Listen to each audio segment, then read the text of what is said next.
Welcome friends. మనం చాలాసార్లు NR4, NR7 అనే స్ట్రాటజీ గురించి వింటూ ఉంటాం. ఈరోజు ఎగ్జాక్ట్గా NR47 ఏంటి, NR7 ఏంటి అండ్ బ్యాంక్ నిఫ్టీలో దాన్ని ఏ విధంగా ఇంట్రాడేలో మనం అడ్వాంటేజ్ తీసుకోవచ్చు, ఆ స్ట్రాటజీ యూజ్ చేసి అనేది డిస్కస్ చేద్దాం. ముందుగా ఫ్రెండ్స్, మన ఛానల్ చూస్తూ సబ్స్క్రైబ్ చేసుకోకపోతే please subscribe our channel friends. పక్కనే ఉన్న బెల్ బటన్ కూడా ప్రెస్ చేయండి. Okay friends, let's begin. ముందుగా అసలు ఎగ్జాక్ట్గా NR7 అంటే ఏంటి అనేది ఒకసారి చూద్దాం ఫ్రెండ్స్. ఇక్కడ ఫర్ ఎగ్జాంపుల్ ఈరోజు మనం అబ్జర్వ్ చేస్తున్నాం. ఓకే, అంటే హిస్టరీ ఈరోజు మార్నింగ్ మనకి ఓపెన్ అవ్వలేదు మార్కెట్ ఇంకా, రైట్. ఈరోజు క్యాండిల్ అబ్జర్వ్ చేస్తున్నాం. లాస్ట్ 6 క్యాండిల్స్ అంటే ఈరోజు కాక అనమాట.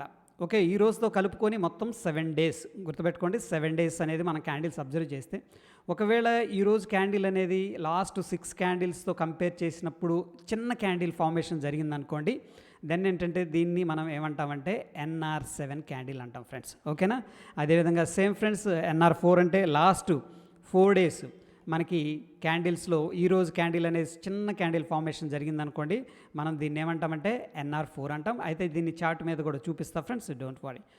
ముందుగా ఫ్రెండ్స్, ఈ NR4, NR7ని ఎలా క్యాలిక్యులేట్ చేయాలి అంటే ఫ్రెండ్స్, మనకి ఒక క్యాండిల్ హై తెలుసు, ఇది హై అనమాట, ఇది లో మనందరికీ తెలుసు. ఈ కంప్లీట్గా మనం మార్క్ చేసుకున్నాం అనుకోండి, ఈ హై అండ్ లోని ఈ డిస్టెన్స్ ఏదైతే ఉందో దాన్ని మనం రేంజ్ అంటాం ఫ్రెండ్స్. ఓకేనా. రేంజ్ ఎంత, ఫర్ ఎగ్జాంపుల్ ఈరోజు రేంజ్ 200 పాయింట్స్ అనుకోండి బ్యాంక్ నిఫ్టీలో, లేదు నిఫ్టీలో మనం చూసుకున్నట్టయితే 100 పాయింట్స్ అనుకుందాం. ఈ యొక్క హైకి మైనస్ లో ఏదైతే ఉందో దాన్ని డిఫరెన్స్ని క్యాలిక్యులేట్ చేస్తే వచ్చేదే హై, లో క్యాలిక్యులేట్ చేస్తే వచ్చేది రేంజ్ ఫ్రెండ్స్. సో కంప్లీట్గా ఏంటంటే మనం రేంజ్ అనేది యూజ్ చేస్తామన్నమాట. NR4, NR7 స్ట్రాటజీలో ఈ యొక్క రేంజ్ అనేది క్యాలిక్యులేట్ చేసుకొని మాన్యువల్గా, దెన్ ఏంటంటే ఓకే ఈరోజు NR4 స్ట్రాటజీ ఉంది, లేదు NR7 స్ట్రాటజీ ఉందని చెప్పేసి డిసైడ్ చేస్తామన్నమాట. ఓకే, ఫర్ ఎగ్జాంపుల్ ఫ్రెండ్స్, ఈ కేసులో చూడండి, నేను ఇది ఏ అనుకుందాం, బి అనుకుందాం, CDEFG. నేను డైలీ ఏం చేస్తున్నానంటే అబ్జర్వ్ చేస్తున్నాను.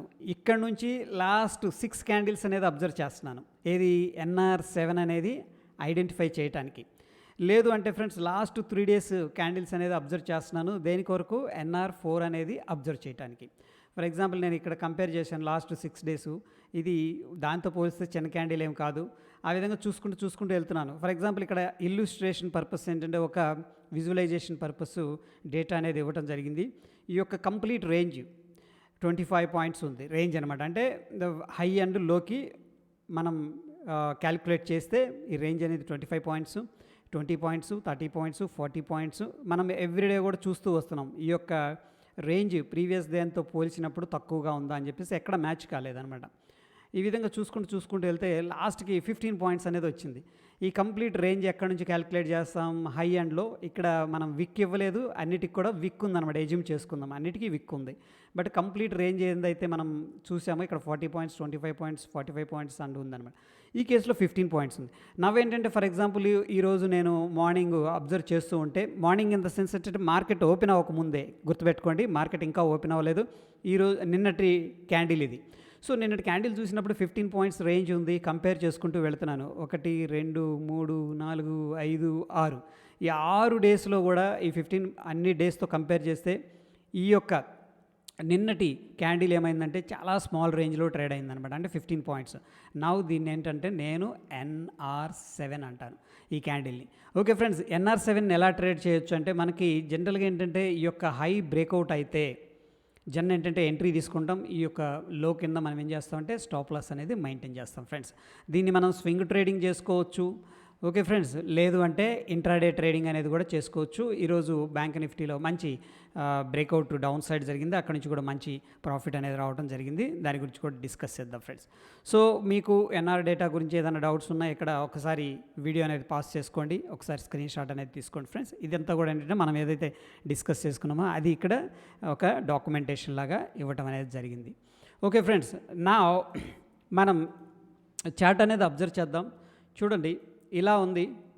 ఓకేనా. ఇలా ఉన్నప్పుడు మనం అబ్జర్వ్ చేస్తూ ఉన్నాం ఈ క్యాండిల్ని చూడండి, ఇది రేంజ్ అనమాట.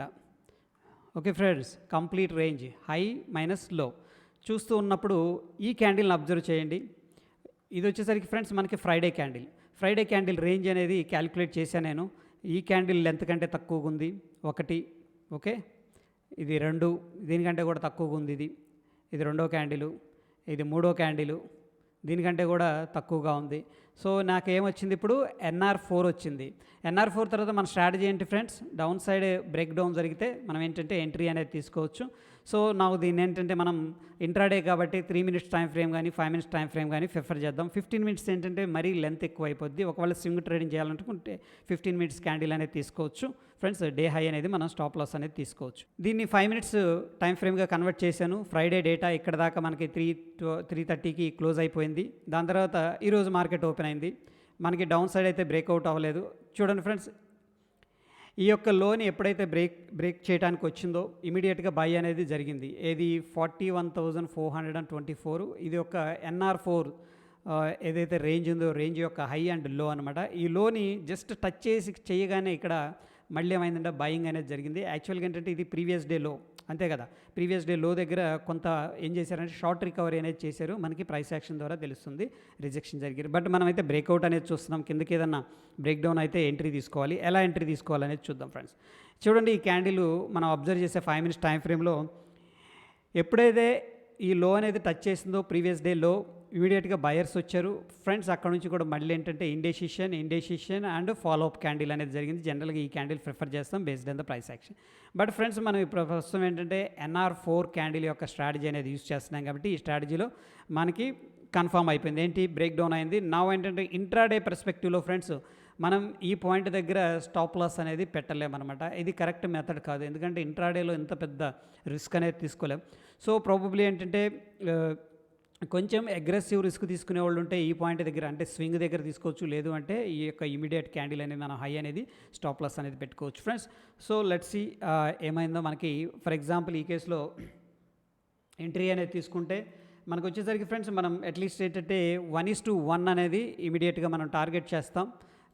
దాని తర్వాత 1:2కి టార్గెట్ చేస్తాం ఫ్రెండ్స్. ఈ కేసులో మనం ఏం చేయొచ్చు, 1:1.5 అనేది ఇనీషియల్గా టార్గెట్ అనేది పెట్టుకుందాం కంబైన్డ్గా. ఎందుకంటే ఇంట్రాడే కాబట్టి ఫ్రెండ్స్ మనకి ఏంటంటే పెద్ద పెద్ద టార్గెట్లు రావచ్చు, రాకపోవచ్చు. దీనికోసం ఏంటంటే పార్షియల్ బుకింగ్ కానీ ట్రైలింగ్ కానీ చేసుకోవచ్చు. Let's see what is happening అని చెప్పేసి. మనకైతే ఎంట్రీ అయితే ట్రిగ్గర్ అయింది. ఆ క్యాండిల్ తర్వాత మనకేంటంటే బ్యూటిఫుల్గా రివార్డ్ అయితే ఇవ్వటం అనేది జరిగింది. Okay, based on the price action friends. ఓకేనా, మన రివార్డ్ అయితే మనకు వచ్చేసింది. ఇక్కడ ఎంట్రీ తీసుకున్నాం. Okay fine. మన ఎంట్రీ పాయింట్ ఈ క్యాండిల్ కింద ఉంది అండ్ మన స్టాప్ లాస్ ఇక్కడ ఉంది. ఎట్ ద మనీ దగ్గర ఆప్షన్ తీసుకుంటే ఫ్రెండ్స్ మనకి ఇక్కడ మంచి 1:2 అయితే ఇచ్చింది. Okay, so at the money option తీసుకుంటే మనకి 75 పాయింట్స్ రిస్క్ ఉంది. సో ఆల్మోస్ట్ 80 పాయింట్స్ అనుకుందాం. దాంట్లో ఏంటంటే మనకు 40 పాయింట్స్ రిస్క్ ఉంది. మనకి 80 పాయింట్స్ టార్గెట్ అయితే ఇవ్వటం అనేది జరిగింది 1:2 అనేది. సో ఈ విధంగా ఏంటంటే ఫ్రెండ్స్ మనం NR4 NR7 స్ట్రాటజీ అనేది యూస్ చేసుకోవచ్చు. ఓకే, ఇది ఆల్ అబౌట్ ఏంటంటే NR4 NR7 స్ట్రాటజీ. ఈరోజు ఏంటంటే NR4 అనేది మనం యూజ్ చేసుకున్నాం. ఒకవేళ మీరు NR7 క్యాండిల్ కూడా చూస్తే ఓకే, ఆ క్యాండిల్ పైన కింద మనం హై లో మార్క్ చేసుకొని దాని యొక్క బ్రేక్అవుట్ అనేది చూసుకోవచ్చు. అయితే ఇక్కడ 2 ప్రశ్నలు ఉన్నాయి ఫ్రెండ్స్. దీని వెనక లాజిక్ ఏంటి, అసలు NR7 అంటున్నారు, NR4 అంటున్నారు, దీని వెనక లాజిక్ ఏంటంటే ఫ్రెండ్స్ సింపుల్గా ఏంటంటే బ్యాండ్ బోలింజర్ ఏదైతే ఉందో దాని యొక్క స్క్వీజింగ్ అనమాట. అంటే ఏంటి, మనకి చూడండి మార్కెట్ కన్సోలిడేషన్ జరిగిద్ది, కిందకు వచ్చింది, కన్సోలిడేషన్ జరిగి మళ్ళీ ఏమైందంటే స్క్వీజ్ ఎక్స్పాన్షన్ అయింది అనమాట. Squeeze expansion in the sense ఏంటంటే మార్కెట్ ట్రెండ్ రెజ్యూమ్ చేస్తుంది, అయితే అప్ సైడ్ కానీ డౌన్ సైడ్ కానీ. ఓకే, సో ఇది సింపుల్ బ్యాండ్ బోలింజర్ కాన్సెప్టే. బట్ ఏంటంటే ఈ యొక్క ఇండికేటర్ సహాయం లేకుండా ఇండికేటర్ ఏంటంటే కొద్ది కన్ఫ్యూజన్గా ఉంటుంది. డైరెక్ట్గా క్యాండిల్ స్టిక్స్ని మనం అబ్జర్వ్ చేసుకొని ఈ స్ట్రాటజీ అనేది డిప్లాయ్ చేసుకోవచ్చు. అండ్ దీనికోసం మంచి పొజిషన్స్ క్రియేట్ చేసుకోవచ్చు అనమాట. ఇలాంటి బ్రేక్అవుట్స్ వచ్చినప్పుడు చాలామంది వాచ్ చేస్తుంటారు కాబట్టి హ్యూజ్గా అప్ సైడ్ కానీ డౌన్ సైడ్ కానీ బ్రేక్అవుట్ అవుతుంది. సెకండ్ పాయింట్ ఏంటంటే మనం ఏ డైరెక్షన్లో ట్రేడ్ చేయాలి. For example friends down trend వచ్చింది, ఇక్కడ NR7 కానీ NR4 కానీ కనిపించింది. ఇప్పుడు ఎట్ సైడ్ ట్రేడ్ తీసుకోవచ్చు అనేది మనకి ప్రశ్న అనమాట. But friends as per the book ఏంటంటే ఎదర్ సైడ్ బ్రేక్అవుట్ అనేది తీసుకోవచ్చు. బట్ ఫ్రెండ్స్ ఎప్పుడైనా రివర్స్ అనేది తీసుకోవడానికి ట్రై చేయండి. ఎందుకంటే ఆ రీజన్ ఈజ్ వెరీ సింపుల్. ఒకవేళ లాస్ట్ 6-7 డేస్ కన్సోలిడేషన్ తీసుకొని డౌన్ ట్రేడ్ తర్వాత హై అనేది బ్రేక్అవుట్ అయిందనుకోండి, దెన్ ఏంటంటే షార్ట్ కవరింగ్ కూడా యాడ్ అవుతుంది అనమాట. అందుకని ఏంటంటే మనకి మూవ్ అనేది వెరీ క్విక్గా ఉంటుంది. ఓకేనా, అదేవిధంగా ఫర్ ఎగ్జాంపుల్ అప్ సైడ్ వెళ్ళినాక మనకి NR7 కానీ NR4 కానీ కనిపించింది. ఓకే. డౌన్ సైడ్ బ్రేకౌట్ అయిందంటే చాలామంది ఇక్కడ బై చేసి వెయిట్ చేస్తున్నోళ్ళు ఇంకా పైకి వెళ్ళిద్దని ఎప్పుడైతే ఈ లో బ్రేక్ అయిందో ఇమీడియట్గా డంప్ చేయడం స్టార్ట్ చేస్తారు. ఫాస్ట్గా మనకి ఏంటంటే డౌన్ సైడ్ మూవ్ అనేది వస్తుంది. ఫర్ ఎగ్జాంపుల్ ఈ case 2 days bank Nifty situation. అయితే ఫ్రెండ్స్ ఇక్కడ ఏంటంటే 2 సైడ్లు టెస్ట్ చేసినప్పుడు బ్యాక్ టెస్ట్‌లో మనకి 70% ఆ యొక్క ట్రెండ్‌కి ఆపోజిట్‌లో వెళ్ళినప్పుడు మాత్రం మంచి రిజల్ట్ ఇవ్వటం అనేది జరిగింది. 30% మాత్రమే ట్రెండ్ డైరెక్షన్‌లో, అంటే సరే ఫర్ ఎగ్జాంపుల్ పైకి వెళ్ళింది. NR7 అప్ సైడ్ బ్రేక్అవుట్ అయింది మళ్ళీ. ఓకే. ఈ 30% సక్సెస్ రేట్ ఉంది. అదేవిధంగా ఆపోజిట్ డౌన్ సైడ్ బ్రేక్అవుట్ అయితే మనకి 70% సక్సెస్ రేట్ అనేది కనిపించింది friends. As per my back test అనమాట. That is all about today's session friends. Hope ఈ వీడియో ఎంజాయ్ చేశారని అనుకుంటున్నారు. Stay tune friends. ధన్యవాదాలు.